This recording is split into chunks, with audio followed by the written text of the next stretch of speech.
Okay guys, Gideon Greaves will tell you a little bit more about this, but we're moving from finance into the future of money, blockchain and crypto, with Gideon Greaves, who represents a Swiss venture fund that operates in that space with CV Venture Capital. Gideon, over to you. Thanks, Doug. Give them a clap, guys. Give them a clap. All right, guys. I always use this opportunity when I am speaking to get a couple of data points. So I'd like to ask everyone in the audience, who has invested in cryptocurrency? In any form? Bitcoin, Ethereum? And who, from those hands, who would invest now? A little bit less? This was a bad week for that. Who would never invest in cryptocurrency and thinks it's a load of rubbish? So we have 2 hands. And 3. I was anticipating a lot more, to be honest. A few months ago, I asked that same question at the African Startup Awards, and only one person put up his hand. It was an old gentleman. He actually came up to me afterwards and he said, "You know what? I listened to Warren Buffett. And Warren Buffett said, you don't understand what you're investing in, then don't do it." And that was his reason for not investing in this technology. Now, it is a very diverse ecosystem, and I wanted to focus more on crypto than money. So let's talk about cryptocurrency, let's talk about blockchain and Web3. What are these things? Are they the same? Are they different? They certainly are married together. Blockchain, of course, is the immutable code. It's the tech stack that allows to transfer data, to store data securely, transparently, without the need for an intermediary. Crypto, of course, many things that we can do, provides liquidity, it allows for ICOs, staking, lending, payments. And then Web3, as Fred said, and the jury's out on what Web3 is, right? There's no definition. But it's really the narrative of being able to monetize your own data. And I think that's a really exciting thing. And if you look back to the birth of Bitcoin and blockchain technology, the first adopters of this were some really weird techie developers, but also it was a community that was trying to stick it to the man. And I think that ethos and culture has kind of stuck through with the blockchain ecosystem, and certainly has become a bit corrupted along the way, and we can discuss that too. So first of all, who is CBVC? We're new to the African market. I launched the African operations last year in July, so we've been on the ground for almost 18 months now.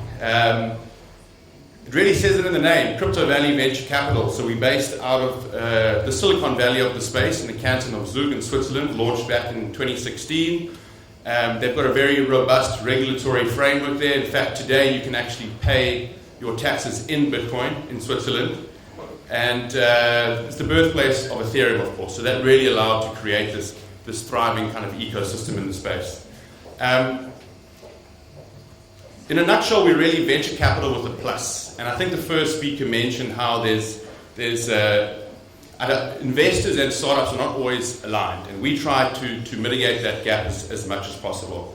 We have CBVC, which is the investment vehicle. We take startups through an acceleration program, and we do direct investments as well. And then we have CB Labs, which is an ecosystem platform. And that becomes very important in an emerging market with an emerging technology. And what we're trying to do, it is a cash flow business, and we have non-commercial partners, and we have commercial partners as well. Recently in Africa, signed on Polygon and Valar as well. But what we're trying to do is create an ecosystem where we get all the actors and players collaborating.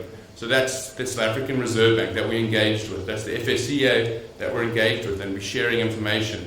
That's the universities. We're preparing to do a women's blockchain bootcamp week at UCT. We did a hackathon with UJ earlier this year as well. Corporates, of course, we're working with Standard Bank very closely, and Nestle as well. And we want these startups, these entrepreneurs to collaborate, and I think that allows for adoption in the space as well. So we wrote a report last year, co-published with Standard Bank, and I thought it's a nice opportunity to show some of those results that featured in the report. That can show you that it's not just a load of garbage. It's an interesting space, as I mentioned before. We are preparing to launch another report as well now.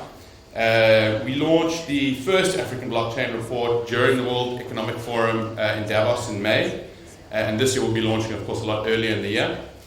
And we found some fascinating results. So let's talk about global blockchain venture funding first of all. There were only 7 unicorns in the blockchain space before 2021. There were 40 unicorns that were born last year, which is incredible and really stands testament to how many investors are looking into the space. I think there is also some dumb money going into there, which we can chat about later too. You can see that $25 billion were raised last year. Deals increased up from 88%. 56% of those deals were in the US.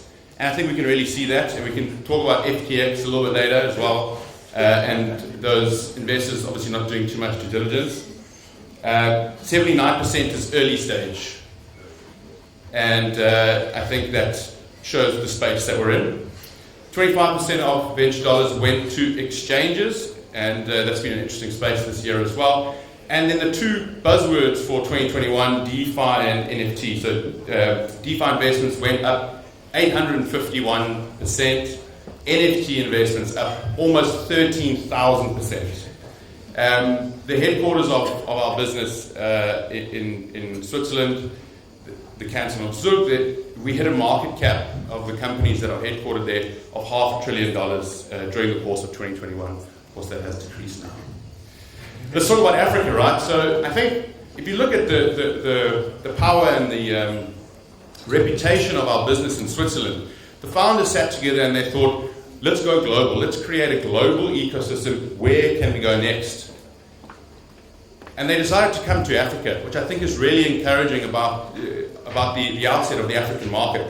And I'm sure everyone knows about the amount of venture dollars that came into the continent last year. This is, of course, not crypto related, but last year it took 8 months to hit that $1 billion mark for dollars coming into startups in Africa. This year it only took 7 weeks, so Africa really is the investment destination on everyone's tongues this year. From a blockchain perspective, $127 million were invested into startups in Africa in 2021, and we're seeing this drastically increase. I think my view is that the developed markets are focusing a lot on the speculative assets in the crypto economy, where Africa is actually teaching the rest of the world about the true use cases of this technology. The entrepreneurs and the startups that we speak with are solving real problems. The ideas that they have real utility. Out of our 51 portfolio companies, 46 of them are equity, not private token sales. So these are companies that are utilizing the technology but don't necessarily have a coin or token or going through an ICO. So as we like to say, we're the bridge between the legacy world and the DGen world. So Q1 this year, we matched that 127 million from 2021, which is a 1,600% increase from Q1 in 22. As you can imagine, the key players in the space is related to GDP, so Kenya, Nigeria, and South Africa. Egypt, I'm really excited about and hoping that things change there, but it is super duper illegal there. So regulation is really stifling the growth, but we do see that changing, and we are in conversations with the regulators there, in fact. And exchanges and fintech account for 80% of the investment dollars. Fintech, of course, we see so much happening there, and I think there's a lot of areas that blockchain can really solve in Africa from that perspective. So with regards to regulation, there is 17 countries where it is uncertain and 6 where it is legal. I think we're following the trend of the developed markets, where you see that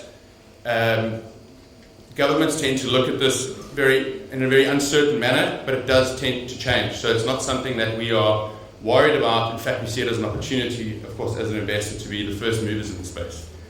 In fact, I was in Kenya last week, and we're sitting with Equity Bank and with the central bank, chatting to them about how we can start having a fiat on-ramp in Kenya.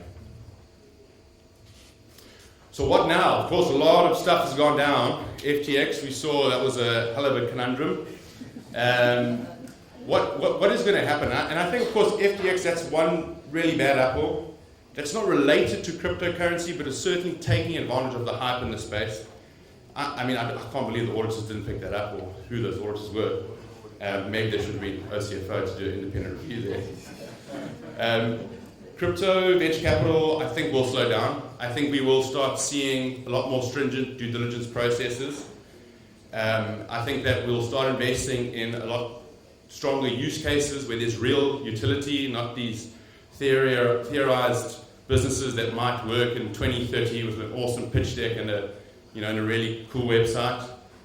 So I think we will start seeing a lot of changes. In fact, Certic, one of our ecosystem partners, a unicorn in their own right, has now, they do smart contract auditing, and they've now come up with a product where they do KYC and auditing on the founders themselves, which I think gives a lot of credibility to the team when they're approaching different investors. Should have done that on Sandbank and Freed, of course.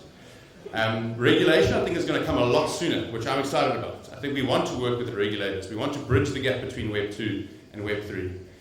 And then back to basics, right? When this technology came up, what all the words that we started hearing, traceability, transparency, I think those things are going to start coming back into the market, and the use cases are going to really start focusing on that. Who of you know about what happened with the Tembisa hospital, by the way? It's very quiet. I mean, you guys can Google it. I don't see a lot of news about that. One of our partners, a South African institution, gave me some information on that. And basically, a lot of money went missing from a hospital. I mean, it is public, so you can find out about it. I've heard it's in the billions, but we know of 734 million rand that went missing from this hospital. Basically, the CEO and the CFO didn't have to sign off for any tenders that were over 500,000 rand. So that went missing. And why is blockchain relevant for this conversation? We all have the term in South Africa called tenderpreneurs. I mentioned this in Kenya and in Switzerland. They didn't know what that was, so that's a very local term. I think that term can really disappear if blockchain is utilized in the right manner. If these transactions are put on-chain through a public blockchain where us as taxpayers are funding this is a government hospital, we should have the right to look into where this money is going. We should have the right as taxpayers of our own money to be able to follow these dollars, follow these rands, and see where are they being utilized. We could have trained a shitload of blockchain developers with that money, and that would have really helped the economy in Africa. And as you mentioned, Silicon Cape, we're trying to create the crypto Cape. So we really focus on creating this ecosystem. And decentralization, I think that's the next big one. That really is going to make another comeback. We're looking at centralized entities like FTX. I think decentralized exchanges, there's going to be a lot more focus on those. Not to say that we don't have a use case for centralized exchanges. They do provide that bridge between Web 2 and Web 3.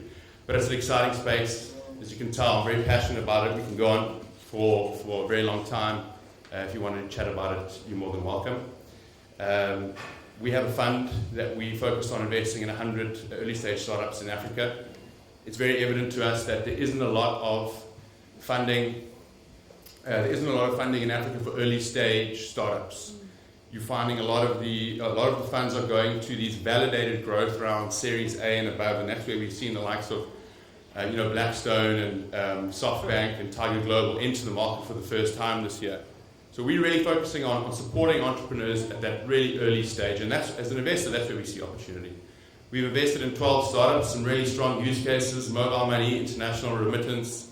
House Africa is a very awesome, tangible example. A lot of property fraud in that region in Nigeria. What they're doing is verifying property on the blockchain, and on the back of that, they've created a whole marketplace and are now doing it for 2 states with the government in Nigeria. So there's a lot to talk about. If you'd like to come chat to me, you're welcome, and thanks for having me. Ciao.